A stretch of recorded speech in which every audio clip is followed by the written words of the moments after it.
I don't really like Indian movies because the actors are always overreacting, and the movies are not logical at all. But this is just my personal opinion.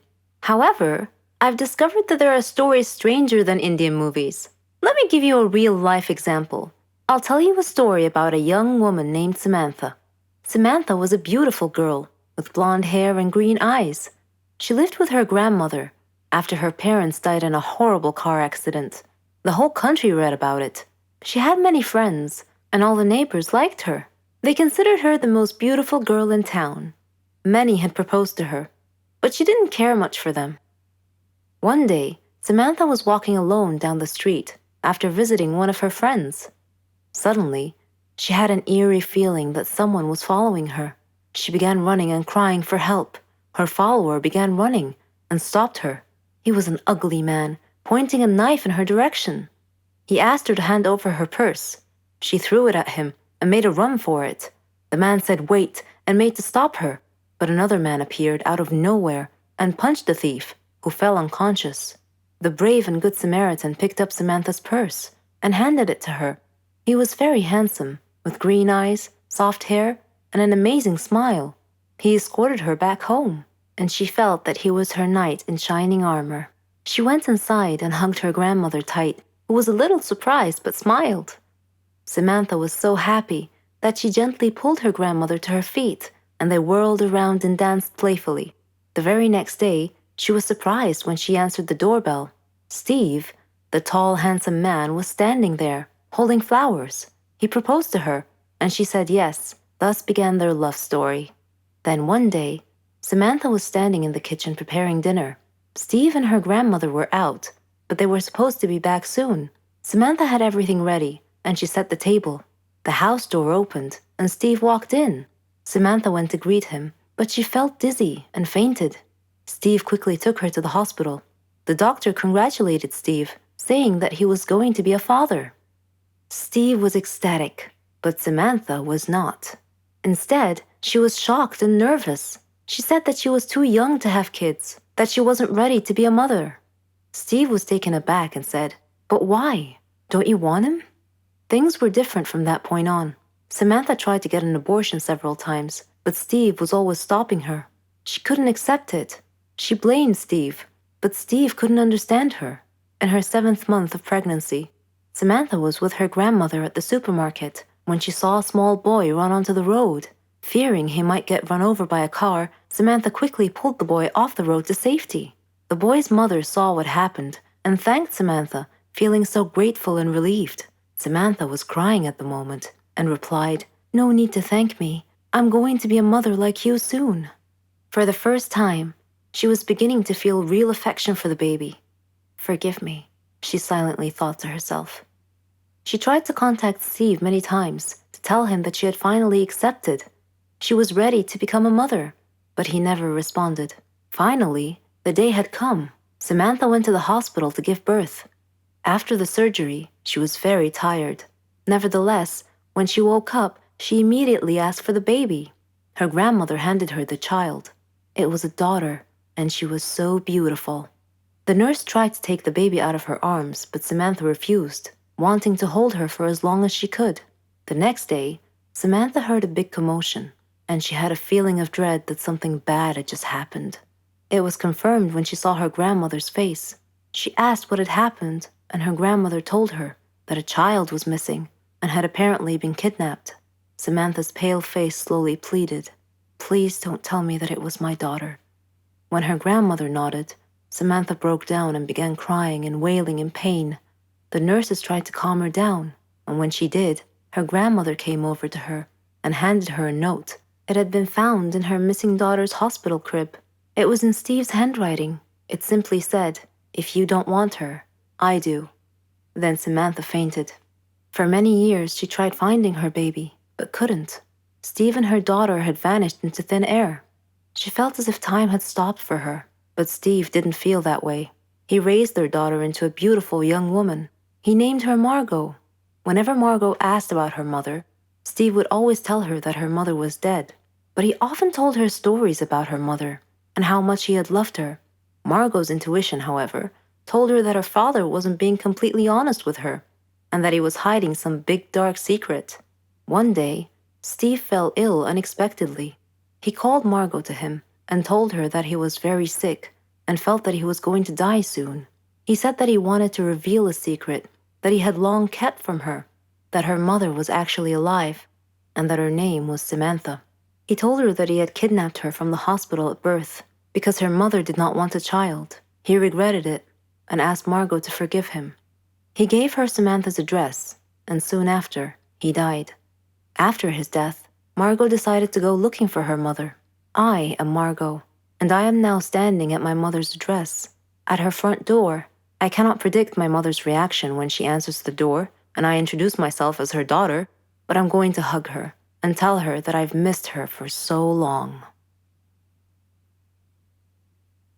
I usually host a slumber party once a month, so my girlfriends already know the drill. They bring their jammies, blankets, nail polish, hair products, lots of snacks, candies, and chocolates, but this time, Lucy brought wine. She had to sneak the wine in my house because my mom is kind of strict when it comes to drinking. My dad is almost never home. My mom sleeps really early, so we kinda had the house all to ourselves. We put on onesies, random dresses, and some costumes. My favorite is the Cinderella dress, and I still like wearing it even if I'm 17 now. We're all 17. I have three best friends, Lucy, Ashley, and Sheila. We have lots of fun and lots of secrets together. Sometimes I wish time would stop so we can always have each other. I know time will come that I will be separated from them. College will happen, and we'll have different lives in different circles. At least for now, we can be silly high school kids. We have an ideal high school life. We all have boyfriends, but mine is the most popular one. Well, I'm pretty popular at my school too. I also do well with academics. None of my friends are failing or anything. We're not the typical popular cheerleaders with no brains type. We do not have family drama. Our social life is great. We have the best high school life ever. While dancing and partying all night, Lucy came up with an idea. She said, "Let's play truth or dare." We got giddy because we know the night is going to get crazy. We sat down forming a circle, then Lucy spun the bottle, and the bottle chose me. Truth or dare? Truth. Not in the mood for a dare yet, I said. Pick a question. They prepared some questions on a piece of paper and put them inside a fishbowl. If you could choose to be someone else for tonight, who would you choose and why? Lucy asked. I just laughed and said, "What a lame question. I don't want to be anybody else. I'm awesome. I have an awesome life." Cheers to that, they said. The night passed and I woke up in the middle of the night because I felt like someone was watching me, but when I woke up, no one was around. I don't know how, but my feet just started moving. I walked like I was trying to follow something or someone. My gut feelings are trying to bring me somewhere. Then, in the middle of the darkness in our backyard, I swear I heard footsteps. I felt a sting on my left shoulder. Something poked my shoulder. I removed it. I guess it's a tranquilizer? And then I passed out. From here on, listen carefully because I guarantee you're going to love this story. It's like a movie, and I cannot believe that this thick plot is actually my life.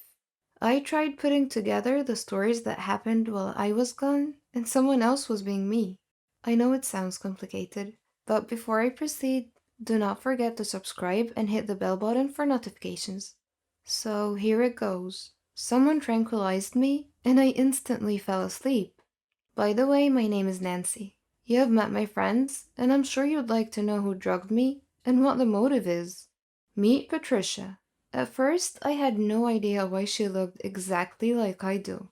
I thought I was dreaming. Before passing out, I asked her who she was. She told me that her name is Nancy. She was obviously messing with me.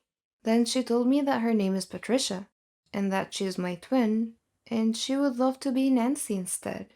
What? I did not believe her because I don't have a twin sister. My mom and dad would never keep any secrets from me. Or would they?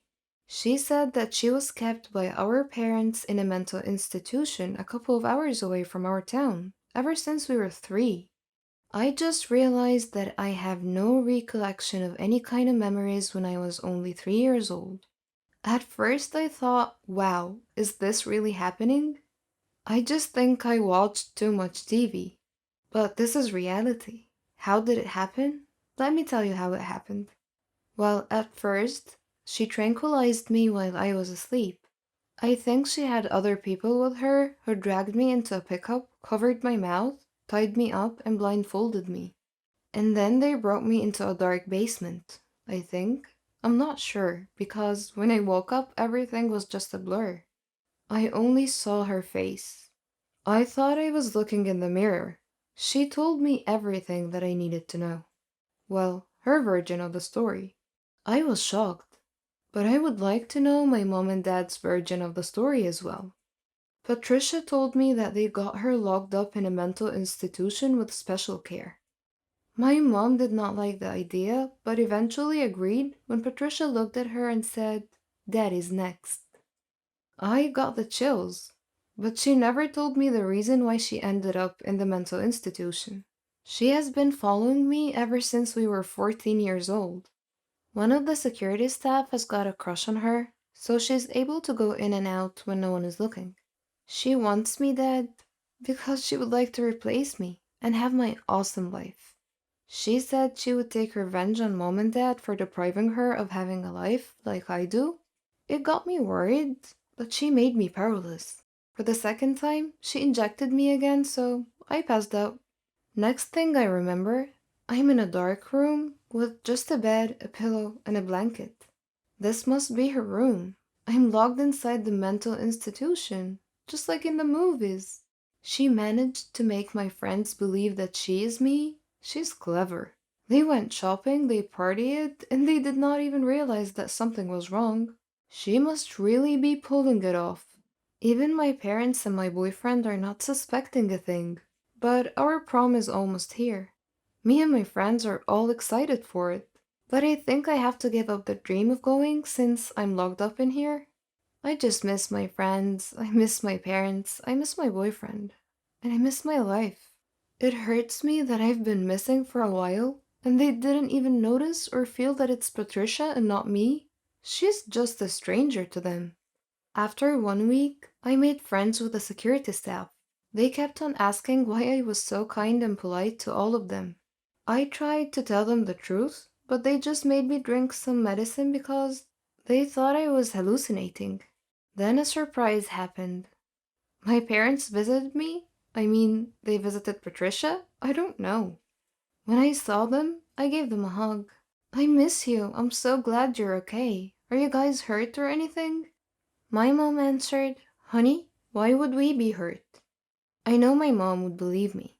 My dad's judgment is not always the best. Mom, this is me, Nancy. She switched us. She tied me up and she hurt me. And then my dad interrupted. Enough, Patricia. Dad, I am Nancy. I said enough. You've pulled this trick before, and why on earth do you think this is going to work again? I pleaded so hard, but my dad threatened that they would leave if I still insist. So I just cried. I love my dad, but he's never around, so no wonder we don't have a great relationship. I wonder if he even knows when my birthday is. I mean, our birthday. But then again, I don't want to judge him. I know he's just trying to be tough. But I looked at my mom. I can see in her eyes that she truly feels sorry for me, whether she thinks I'm Nancy or Patricia. Honey, I know things haven't been great, but a promise is a promise. A promise? Yes, we will not break our promise, which is when your doctor says you're ready to go, we will bring you back home. I cried and I had a meltdown. I just couldn't help it. Mom, I am Nancy. Please believe me, please. My dad ordered the staff to drag me out of their sight, but when they tried to grab me by my arms, I resisted, so my shirt got torn apart, bearing my shoulders. My parents saw this, and they were shocked. My mom pointed on my left shoulder. Well, I had this weird birthmark on my left shoulder. Maybe they recognized it. My mom looked at my dad and said, She is Nancy. My dad told the staff to leave us alone to talk. He gave me a hug and said, I'm sorry.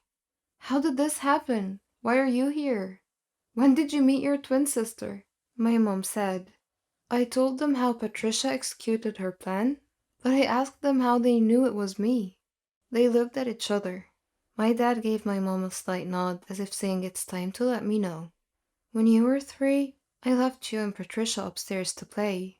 When I got back, I saw you on the floor with a pencil stabbed on your left shoulder. We saw Patricia holding a hammer, and your head was also bleeding, which resulted in loss of your memories. We thought you were dead. My mom did not finish the story. She started crying while leaning on my dad's chest. My dad continued, the doctors said that if we wasted just a couple of seconds more, you might not be with us. And he let out a sigh. I have an uncle with the same situation as Patricia. The genes must have passed on to her. I'm sure that there's something wrong with her. So even at a young age, we made a special program for her to be admitted here. We had high hopes that she will become normal. I absent-mindedly responded, you recognized me because of the scar on my shoulder? I thought it was just a weird birthmark. What are you gonna do with Patricia now? Mom and Dad went home and proceeded to my room right away.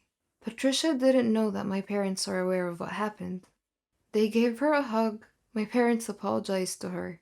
We are sorry. We love you, and this is the only way we know you would be better. She instantly knew that my parents knew, and she ran away. My mother called the police but instructed them to never hurt Patricia. Patricia is a very smart girl. She went to a party with Lucy, Sheila, and my boyfriend. She told them, I have a twin sister and she's trying to kill me. They just all laughed at her. Then I arrived, but instead of making things better, it validated her statement. Oh my goodness, there's 2 of you? My boyfriend said. I said, guys, it's me, Nancy. Do not believe her, I'm Nancy, she's my evil twin, Patricia said. Come on, this is me, we all grew up together. I said, then I looked at my boyfriend.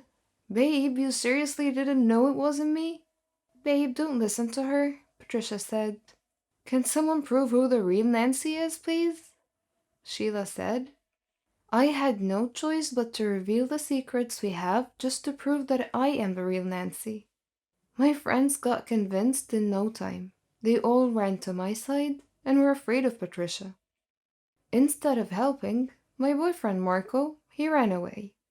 Seriously, I think you should break up with him, Patricia told me. Then to our horror, she pulled out a gun and pointed at us. We all gasped. I enjoyed having your life and I'm trying to make it permanent. Oh, by the way, you got accepted to Harvard, but I think I'll be the one going there instead. She pulled the trigger, but surprisingly, Marco jumped in front of the bullet. Turns out he just left to call the police. He went back because he knows something bad is going to happen. Marco was shot, but we heard the police siren. Patricia fired another shot, but thankfully the police were able to stop her. Now let's fast forward to the prom day. 2 weeks ago when Marco got shot in the shoulder and Patricia was put back in the mental institution with more security this time. Good thing is, Mom and Dad decided to visit her more often to help her recover. The doctor said she would be better if we always visited her. I enjoyed the prom. We danced all night and I finally shared my first kiss with Marco. But the sad part is, we decided to break up. We are going to different colleges, and I know that our relationship should not weigh us down. We could have a lot of opportunities. We made a pact that if ever we finish college after 4 years and we're still single, then we'll be back together. Before taking off to college, I visited Patricia. I know she hates me, but I told her that I love her, and I forgive her. I also made a deal with her that every summer I will visit and make memories with her. I told her that I would like to get to know her, and here I am now. After 4 years, I graduated at Harvard University. I majored in psychology, and I'm doing research now with my colleagues about Patricia's case. As for Marco, well, he's already taken. While I was gone, he took care of Patricia, just like how I always requested during our phone calls. He got to know her and he fell for her, because despite her crazy mind, A good heart is lying within.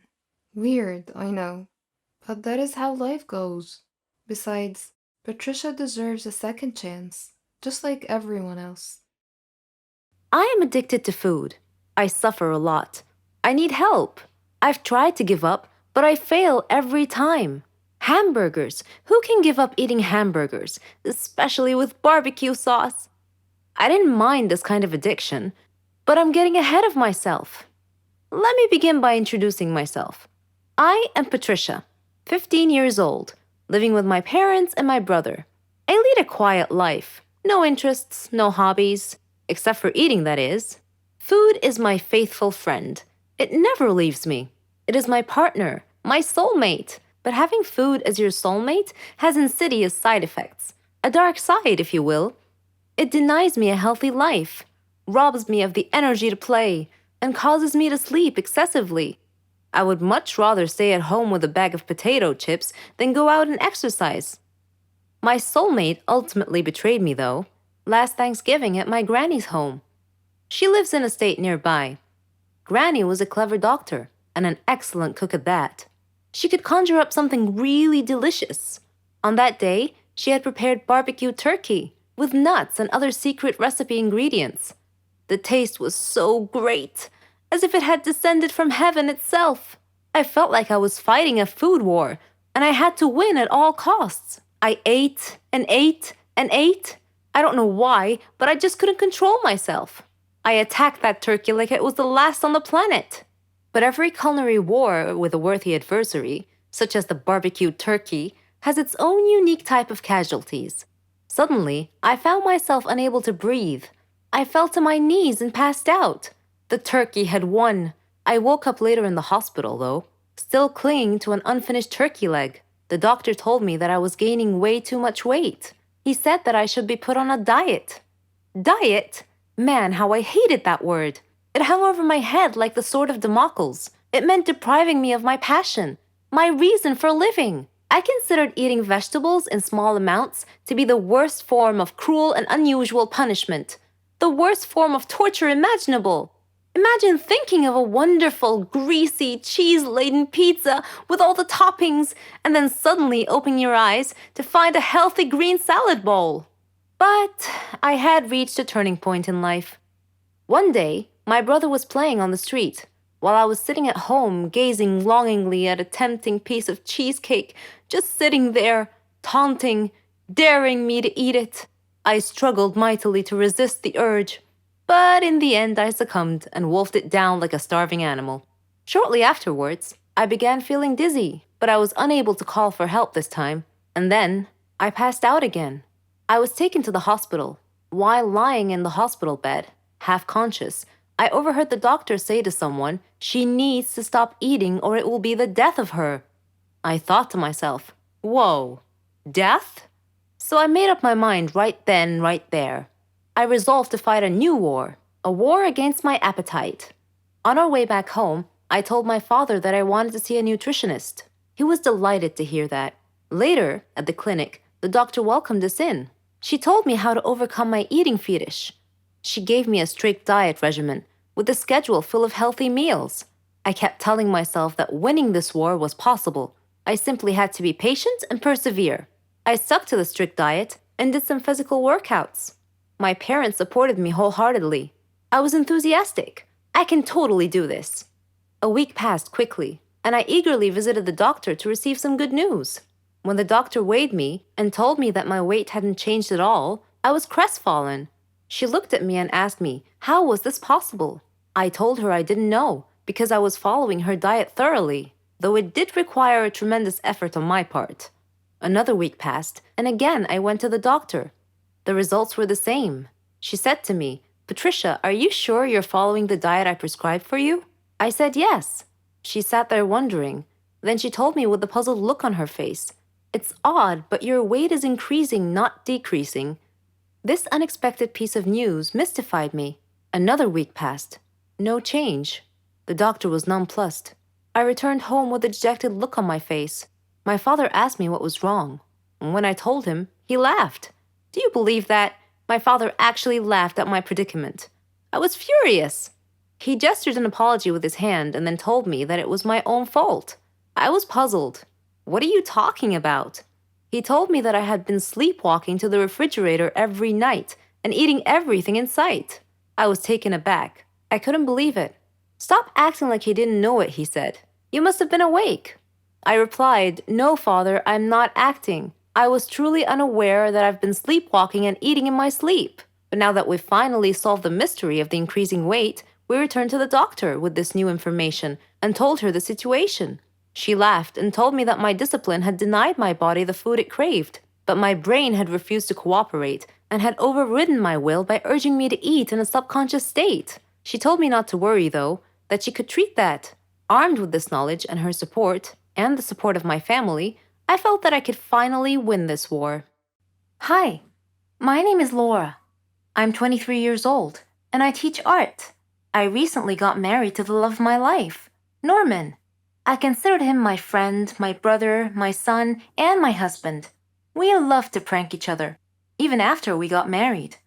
For instance, one time I turned off all the lights in the apartment, dressed up as a monster, and scared the living daylights out of him when he came back from the store. Another time, he damaged my car. I put mayonnaise on his toast. I did worry sometimes that our jokes might go too far. I mean, he did get really mad at me once. He stopped talking to me for 2 days, even though I apologized profusely many times. After that, our pranks sort of stopped. I figured our pranking days were over. About a month later, I returned home to find a letter on the floor. I opened it and read it. If you don't pay us 100,000 by Friday, we will kill Norman. I smiled. Norman was pranking me again. When he returned home, I hugged him and showed him his prank letter. He read it carefully, and his brow furrowed. He appeared seriously frightened and swore that this was not part of any prank. He told me that we needed to leave town as soon as possible. I asked him why, and he told me that before he married me, he had stolen a gold statue from a motorcycle gang. I asked him why he couldn't just return it with an apology, and he told me that the statue was worth a lot of money and could make us really wealthy. That night, an armed masked burglar broke into our apartment and confronted us with a gun. He said to Norman, Hello, Norman, long time no see. You need to choose between the statue or your wife. Choose now. Norman was hesitant. Then he steadfastly said, I can't give up the statue. Take my wife. The masked man turned towards me. He pointed the gun at me in a threatening manner. I was frantic. I was staring at Norman in shock. Suddenly, the masked man ripped off his mask. It was Keanu, Norman's brother. Norman sat down, laughing so hard he could hardly stop to breathe. Between laughs, he said, This is payback for the last prank of yours. I was so mad at him that day, but it's all right. He doesn't know what I have planned for him. Let me be honest with you guys. I'm not a fan of first dates. I've only had a couple of good first dates, others are plain disasters. However, from time to time, I like to get on Tinder and swipe between pictures. Tinder dates always turn into funny stories, sometimes even spooky ones. My guy best friend Ryan and I decided to go on a few Tinder dates just for the fun of it. Before we went out, we would always agree on a safe word, and that word was hot dog. A text saying, Hey, can you pick up some hot dogs on the way? Or something along those lines basically meant, Can you call me and pretend there's an emergency so I can get out of this situation without being rude? We had a lot of safe words meaning different things, and had an unspoken rule that every time we were on a date, we would let the other person know. I met this guy called Brandon on the application. We had a few good chats and decided to go out for brunch. I called Ryan and I let him know that I'll be having brunch with this Brandon guy.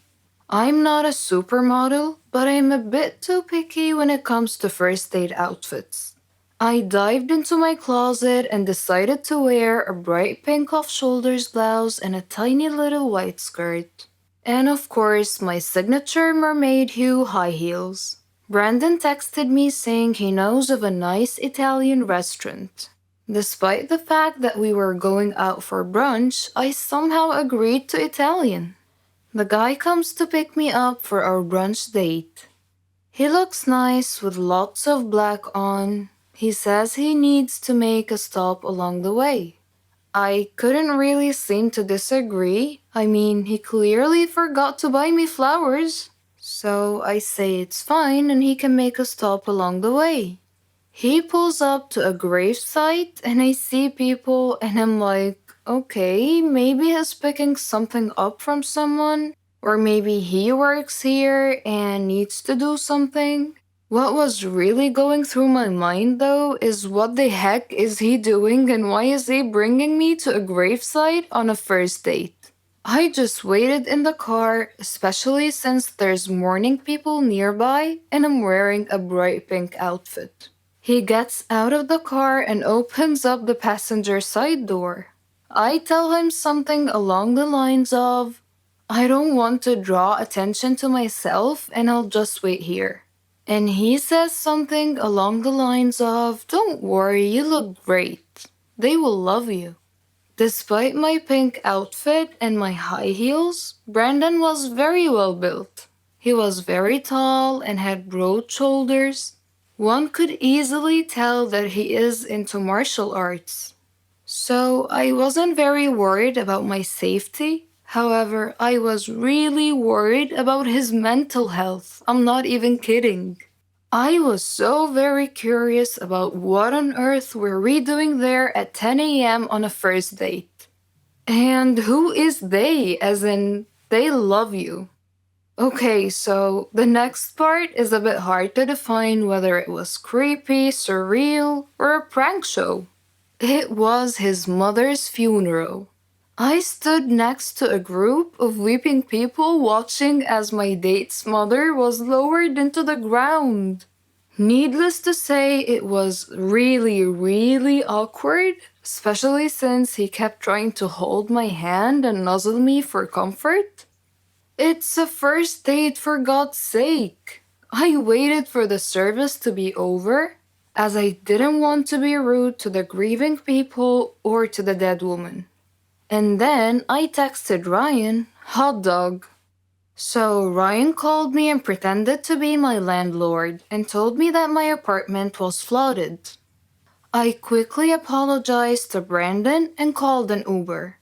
While I was waiting for my Uber to arrive, Brandon kept on holding my hand and literally begging me to stay a little bit longer. He also said we could still go out for brunch, but I politely said we could reschedule for another time. I think his cousins or something were standing too close. He told them that we've been dating for a few weeks and they should talk me into staying. I was so glad that my Uber finally arrived. I hopped inside the car like a freaking ninja. I called Ryan and asked him to come over. We stayed together, and honestly, I've never laughed as much as Ryan made me laugh that night. And guess what? Ryan and I realized we were actually in love a few weeks later. We gave up online dating and we've been together ever since. Every one of us has a talent. It may be singing beautifully, drawing artistically, writing poetically. We're all different. Our special talents make us happy. We are all unique in our own way, living in a world full of peace, love, and happiness. But what if our talent became our bane? Well, my talent did become my bane. Let me tell you how. My name is Jenny, and I'm 16 years old. I lived in a quiet neighborhood with my parents and my little brother Matthew. I didn't have a lot of friends or hobbies. I was only interested in social media, but I always had a feeling that I had something unique, something that distinguished me from others. Turned out I was right. It all started on my grandmother's birthday. My family and I were traveling to her home to celebrate the occasion. The road was narrow and bumpy, with a rocky shoulder on one side and a river on the other. Dad was driving too fast, so obviously, Mom was a bit worried. Conversely, Matthew was excited. It was raining so hard that day that Dad feared the weather might get even worse, so he was driving faster than he should have. to try to arrive at Grandma's house quickly. I was worried too, but for a slightly different reason. I had a feeling of impending doom on that trip. The rain got progressively worse. There was almost continuous lightning and thunder. Suddenly, we saw a big truck that had stopped on the road ahead of us. Mom screamed. Dad swerved to avoid hitting the truck and lost control of the car, which had gone on one of its sides and off the road into the river. It was the most frightening situation I had ever experienced in my whole life. We went underwater, and I felt as if we were in an aquarium. Dad was unconscious, and his forehead was bleeding. Mom was struggling, and Matthew was paralyzed with fear, his eyes tightly shut. Then, my vision went dark. When I woke up, I found myself in a hospital bed, with a team of doctors around me. When I asked them about my family, the look on their faces told me that I was the sole survivor of that horrible accident. Several days had passed since the accident. I was having trouble sleeping. The doctors gave me some sleeping pills. They even tried hypnosis to help me sleep. Grandma came to visit me. She was very sad. She said I could come live with her. My whole life was turned upside down in an instant. A police officer at the hospital was kind enough to drive Grandma and I to her home. After he dropped us off, something strange happened. In a fraction of a second, I had a vision, a momentary premonition that something bad was going to happen to him. I saw him trying to catch a thief, and suddenly crashing into another car. So I thanked him for the ride, and told him to take care of himself, to be very careful. He smiled, and said that he will. The very next day, as I was watching the news, I saw a report that that very same kind officer had died in a car crash, just like my premonition. Grandma was upset when I told her what had happened. I didn't tell her that I had foreseen his death, because I knew that she wouldn't believe me. In fact, she might have even thought I was crazy. This strange turn of events happened again, with one of our neighbors, who visited us one day. She was a kind, lovely woman. I had a premonition that she would die in her kitchen due to a gas line explosion. I urged her to be careful with the cooking gas, because it could be so dangerous. But she just laughed and said that she loved cooking, and that there's nothing to fear. Grandma got a bit upset with me for making a big deal out of nothing. She said that I was just a little paranoid due to the accident, and that my imagination was getting way too overactive, and that I shouldn't try to scare people. Needless to say, the neighbor that I had warned did indeed die in a gas line explosion 4 days later. Coincidence? I think not. Am I somehow causing these incidents to happen? I couldn't help but think that I was somehow linked to the whole thing. I searched the internet for any information about this phenomena, and I found that it was common in people who had been involved in a traumatic experience, especially almost drowning incidents. I read a research that said that parts of the subject's brain would become very active. After our neighbor's accident, my aunt and uncle came to visit us. I had missed them a lot, but yet again, I had a premonition that they would have an accident going home, causing their car to explode and crash into the river. 2 days later, they were preparing to leave and head home. I begged them to stay one more night, but they said that they couldn't because they had work the next day. I told Grandma about my premonition, and she scolded me, told me to stop this nonsense. She thought it was my overactive imagination again. My uncle came in as Grandma was scolding me and asked me what was wrong. I wanted to say, "Nothing important, Uncle. Just premonitions of doom, that's all." But I didn't. I went to sleep instead and had a dream that Uncle was going to get run over by a car. Suddenly, I woke up to the sound of Uncle and Grandma's voices. They were talking about me, and it was raining outside. Uncle stood up and said that he had to get something from his car. I sat up straight and shouted, "No, don't go." Uncle said, "Jenny, it'll be fine. I'll just get something from the car." I couldn't dissuade him from going, so I followed him out. Uncle went out to his car and was standing by its door, which was facing the road. Then I saw the headlights. A car was coming down the road, driving towards us. I saw the car hit a flooded spot on the road and suddenly began sliding sideways, right towards Uncle. Instinctively, I made a decision to try and protect him. I had to at least try. I jumped in front of the swerving car.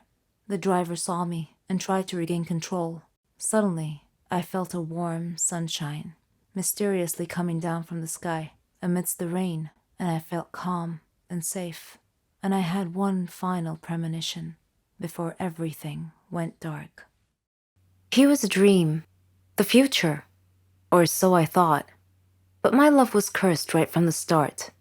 Sounds a bit confusing, right? Let me explain. But first, I should probably introduce myself. I'm Carolyn. I was a dreamer. I dreamed of a good, warm, stable, successful life.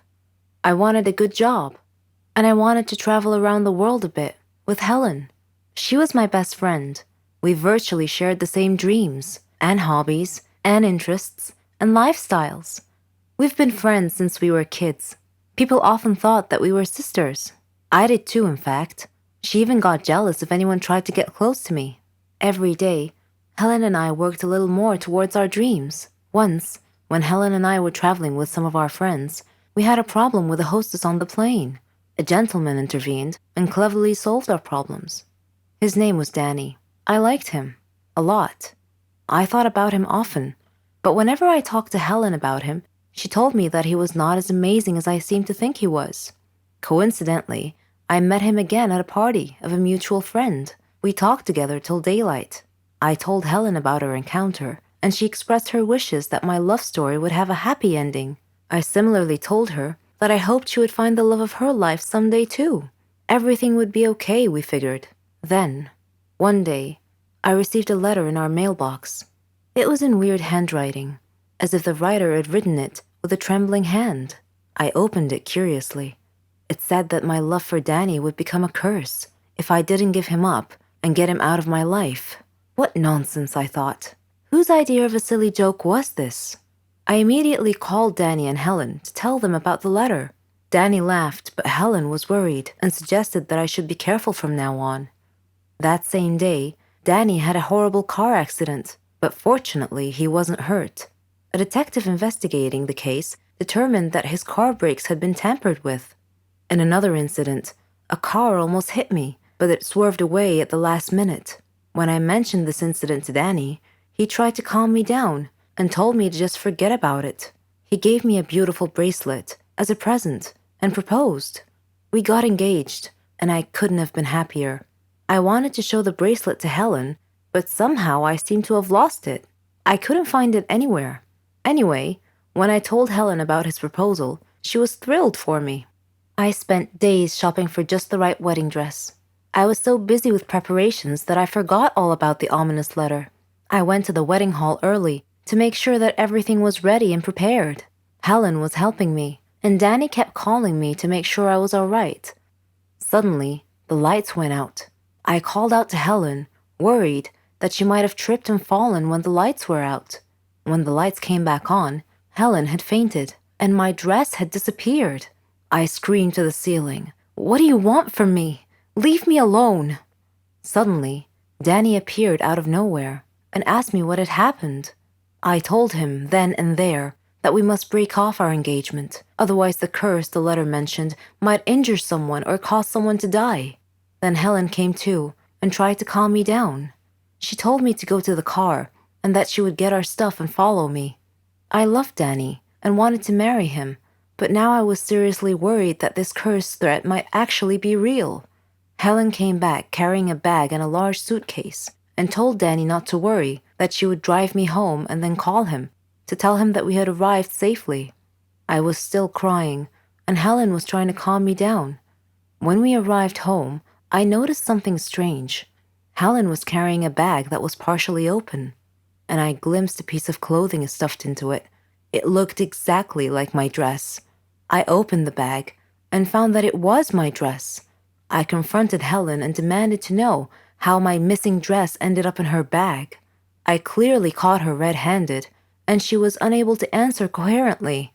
I realized at that moment that the source of the so-called curse was Helen. "Helen," I said, "how dare you do this to me? I thought we were like sisters to each other." She replied icily, with a glare that I saw for the first time. She said that she fell in love with Danny just as I did, but he chose me instead of her, and that she hated me for it. She said she won him over and got him to love her instead. Then they both tried to scare me into calling off the wedding so that she and Danny could be together. There are no words to describe how I felt at the time. I replied in a similar tone.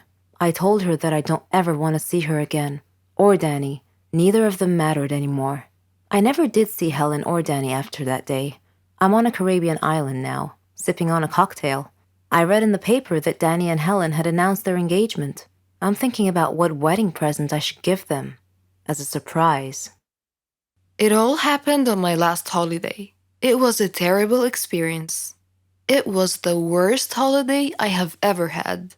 Me and my friend Renee, we decided to go to New Zealand. We were saving money for a very long time to go on this trip.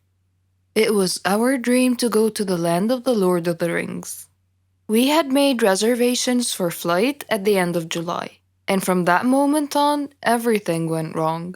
It turned out that the flight was reserved for only one person, simply because a woman at the travel agency didn't understand us very well. I managed to reserve a flight, but a different one, so we couldn't go together. But I thought that it was not a big deal. My friend flew a few hours after me. I was going first. When I arrived at the airport, I was very happy because that meant that my holiday has just started and that nothing else could happen. And I was mistaken. When the hour of my flight was coming, I queued up to the custom clearance. My passport was right, and the next thing I had to do was to go through the metal detector. When I was passing through, it started to beep. I was so scared. I was taken aside immediately, and I felt like a thief. It was terrible. The custom officer had taken me to another room and she told me to undress. I tried to explain that I had a belly ring and maybe it was the cause of the beeping, but she didn't want to listen. I had to undress. They took my clothes somewhere else, and I was standing alone in the middle of the room. I was shocked and stressed. The woman came back after about 5 minutes, which seemed to be ages for me. She gave me back my clothes, but I was not allowed to put them on. She checked me one more time with a small metal detector, which was obviously beeping in front of my belly ring. Of course, the custom officials went through all of my things, but they didn't find anything. I was late for my flight, so I had to wait for another one. My friend was supposed to meet me at the airport, and it was me who should be waiting for her. She was terrified that I was not there, but fortunately, she decided to wait. After that horrible flight, we met at the airport and we went to our hostel. It turned out that we expected something different, but it was not that bad, and we were too tired to look for something else. New Zealand is the most beautiful country I have ever seen, and we loved everything about it. The people, their customs, their food, basically everything, and the entire environment. We spent 3 weeks there. We had a really good time, but when the time ended, we had to fly back home. I was a little bit scared. This time, I decided to remove my belly ring. We came to the airport about 3 hours before the departure time. At the entrance to the airport, we saw an older woman who had a large card with the word written on it with capital letters, Poland. So I came up to her and I started to speak in Polish. She smiled and we started to chat together. When we were just about to leave, she asked me if I could take a box of chocolates with me and give it to her son in Poland. He was supposed to meet me at the airport because she would phone him. And of course I agreed. And then it started again. At the custom clearance, everything was okay. I came through the metal detector and nothing happened. My passport was alright. I was almost free when the custom officer asked me about the chocolates. I said that it was given to me by the lady at the entrance and that her son is going to take it back at the airport in Poland. The custom officer asked me to open the box. I didn't want to agree as it was not mine, but I had to. It turned out that inside there were not chocolates, but cocaine worth $20,000. I was taken to jail. I spent 2 days there and then everything had been explained. I could come back home and the lady and her son were caught and also taken to jail. I don't have to explain why this was the worst holiday ever. Don't we all feel special sometimes? I grew up in an orphan house. I'm not trying to pretend that there was anything special about it, but I grew up with this nagging voice inside my head telling me how special I am and that my life will eventually turn upside down. It turned out I was not being delusional or anything. What happened to me was every foster child's dream. If only I knew what my future held for me. My mom, dad, and twin sister committed suicide in 1992. I was saved by my extended family only to get abandoned later. I was disowned not because two of the wealthiest families in the city couldn't raise me, but because I was a curse for their reputation. My mom and dad were not married, and that brought them so much shame until they took their own lives. Fast forward few months later, one day I woke up at a children's home. I'm an orphan now. I have absolutely no memories of my parents or even my twin sister, but I do remember my extended family very well. They gave me up when I was 6 years old. My uncle is an extremely rich businessman. He was never really bad to me. In fact, he put me in what you can call a fancy home. Although he promised to visit me every weekend, he never did. I was put in a medium-sized room with four other girls, Rosaline, Claire, Bella, and me, Rachel. They were all dressed in clean nightgowns, but they were all the same color, pale green. Mrs. Milton, our guardian, gave me a similar gown to put on. It felt as if I was admitted into kids' military. Our hair was always put up in a tight bun. We all looked the same. Mrs. Milton was not the kindest person you could come across, but she wasn't evil either. The house was divided into two sections, one for the boys and one for the girls. The only time we met the boys was in the outside building, which was some sort of a school. We took a few classes every day, and to be honest, we had some really good teachers. I always sat next to a boy called Nate.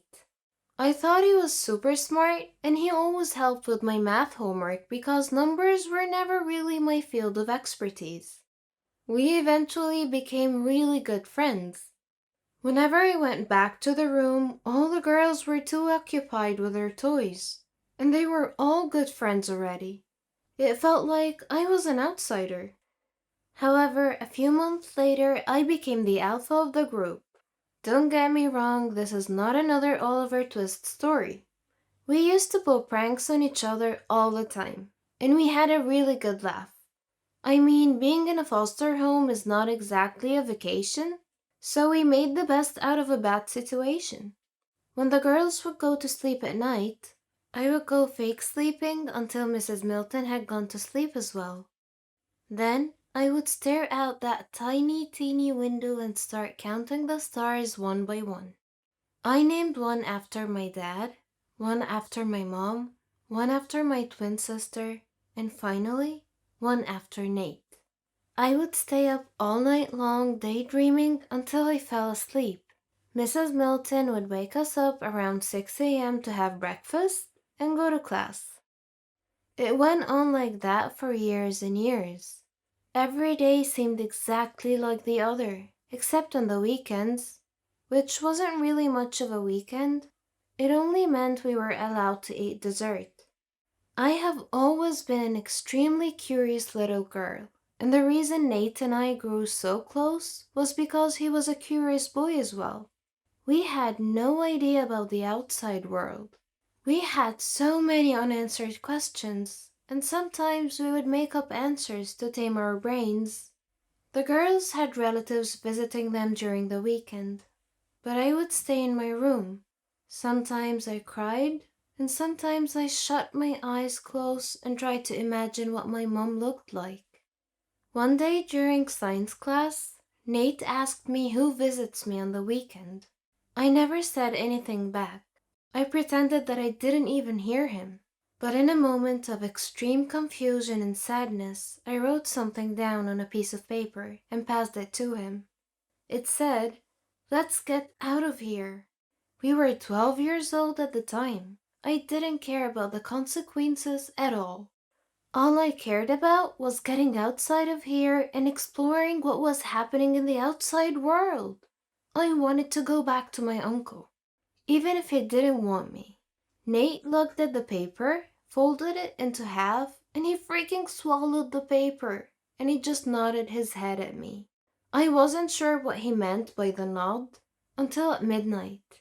While I was looking at the stars I befriended for years now, I heard the slip of a paper under the door.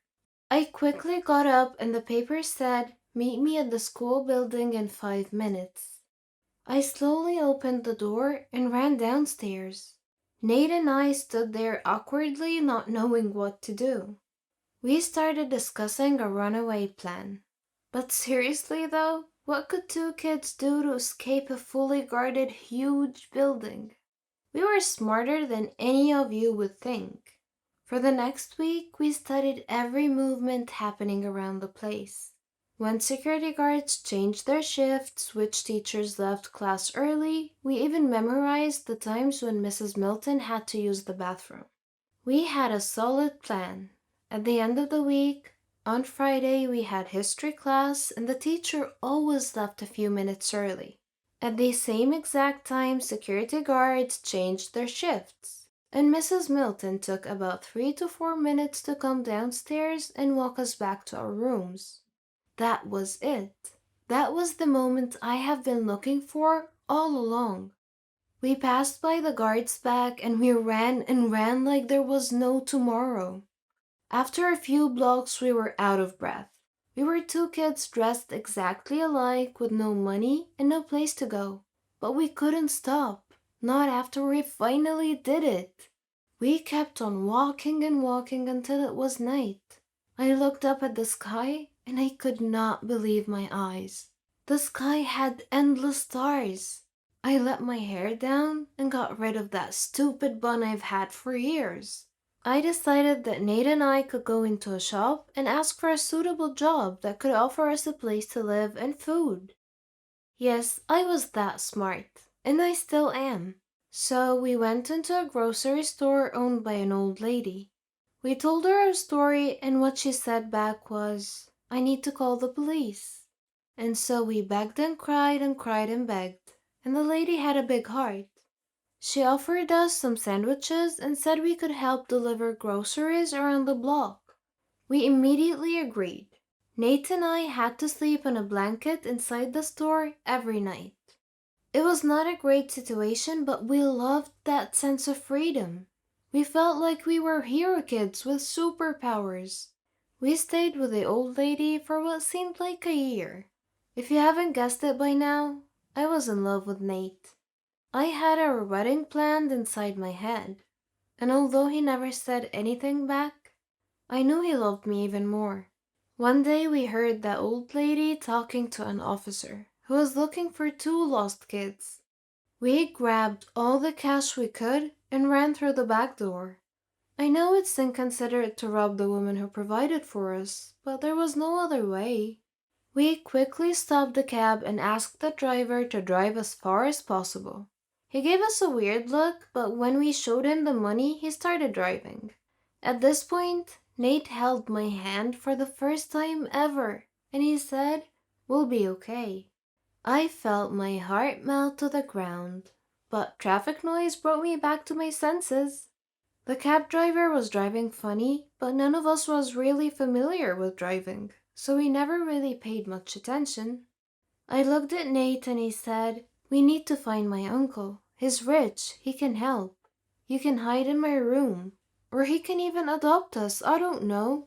My voice was shaky. Nate replied and said, "Hey, calm down. I promise we're going to be fine. Rachel, we have each other. This is all that matters. And I will help you find your uncle." I didn't hear the rest of his words. I woke up in a hospital bed. I screamed at the top of my lungs. A nurse came in, and I said, "Who are you? Why am I here? I need to leave right now. Where's Nate?"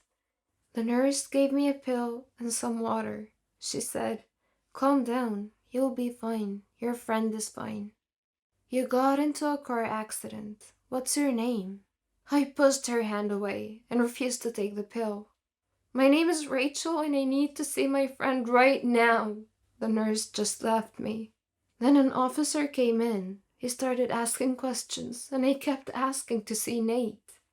I never answered any of his questions. I asked him to call the nurse again, and she came back.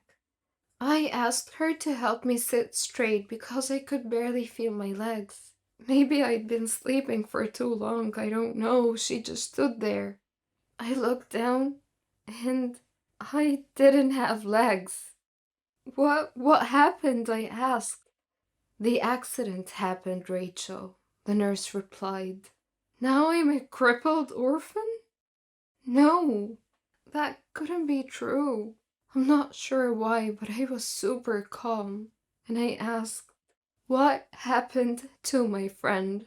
He is okay. Where are your parents? I stared up at the white ceiling and never said anything back.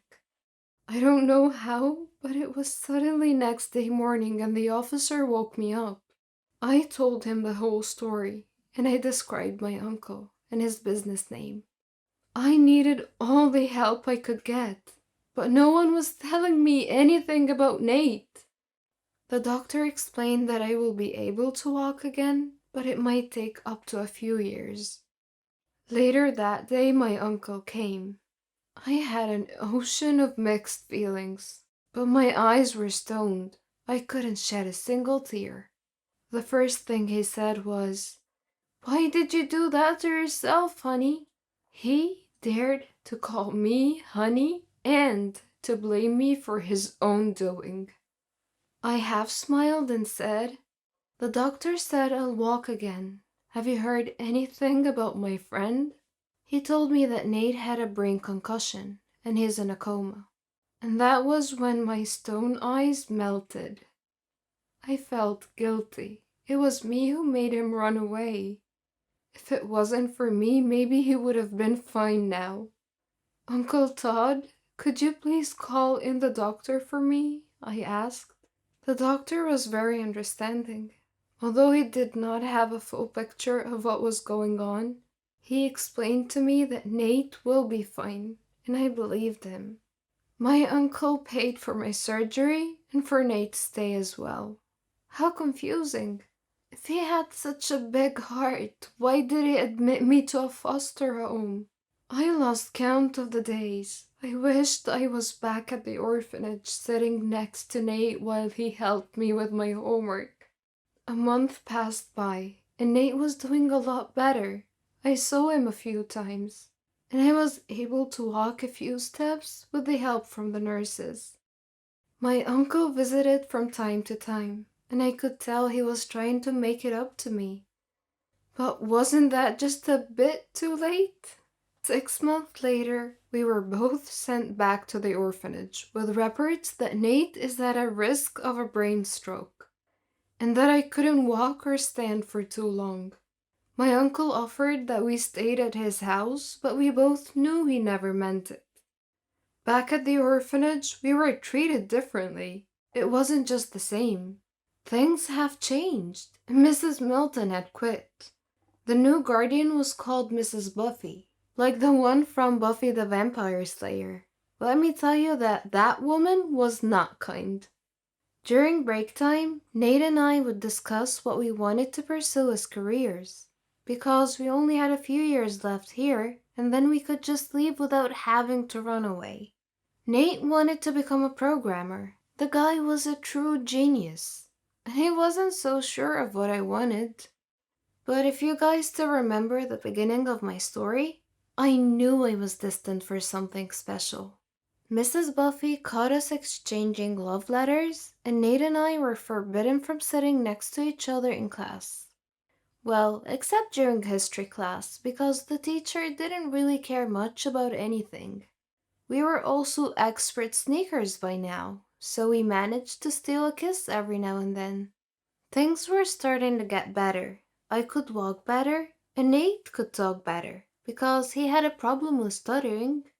A year passed by, and we were about to leave the orphanage and go to college in less than 6 months. One day during break, Nate started throwing up. Mrs. Buffy refused to even call a doctor. The next morning he couldn't speak at all in class, and he started throwing up again and again. I ran up to Mrs. Buffy to take him to the hospital, and she replied, "We can't afford hospital, Rachel," and looked the other way. Call my uncle right now, I screamed at her. Fine, she said in a very careless voice. My uncle came and Mrs. freaking Buffy refused that I go with them. And so my uncle took Nate to the hospital. After 4 hours, my uncle came back, and without my consent, he demanded I leave and go home with him. I was so concerned and just went with him. I kept on asking questions and he said nothing back. He parked in front of his mansion and he said, "They tried their best at the hospital. I'm so sorry." And he hugged me for the first time ever. I pushed him back and he said, "What does that mean? Do you mean that Nate is gone?" And then my uncle started crying. He invited me to go inside, but I refused. No, no way. Nate couldn't just leave me like that. I walked away. I sat on the pavement recalling all the memories we had together. I looked at my artificial legs and kicked them so hard, but I didn't feel a thing. I lived with my uncle for a year, on the condition that I will pay rent until I could move out. What if Mrs. freaking Buffy had called the doctor? Wouldn't Nate be here right now? I had nightmares about killing her every single night. I got a part-time job as a teacher. I paid my rent and saved the rest for college. I finally knew what I wanted to study. I wanted to study journalism. I worked day and night until I could afford college. I sent hate letters to Miss Buffy every now and then. As soon as I graduated, I landed a 1 in a million job.